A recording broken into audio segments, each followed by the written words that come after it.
Saudara, 12 parpol baik nasional maupun lokal melakukan pendaftaran bacalek pada hari terakhir ke kantor KIP Sibelu. Selain itu terdapat 6 parpol yang tidak melakukan pendaftaran bacalek, 2 dari partai nasional dan 4 dari partai lokal.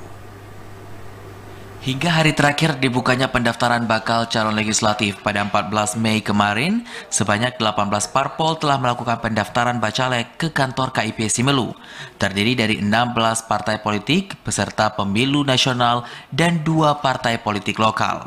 Komisioner KIP Simelu Nirwanudin menjelaskan bahwa di hari terakhir masa pendaftaran terdapat 12 partai politik lokal dan nasional yang melakukan pendaftaran ke kantor KIP Simelu.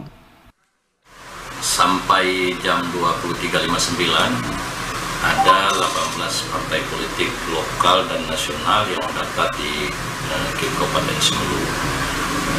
Rincinya, 2 diantaranya adalah partai lokal, selebihnya adalah partai nasional. Sementara yang memang tidak mendaftar untuk partai nasional itu ada partai Garuda dan partai Buruh.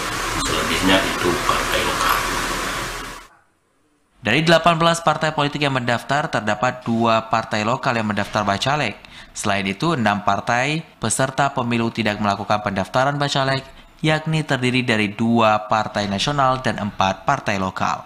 Dari Simelu, Al-Asyab, TVRI melaporkan.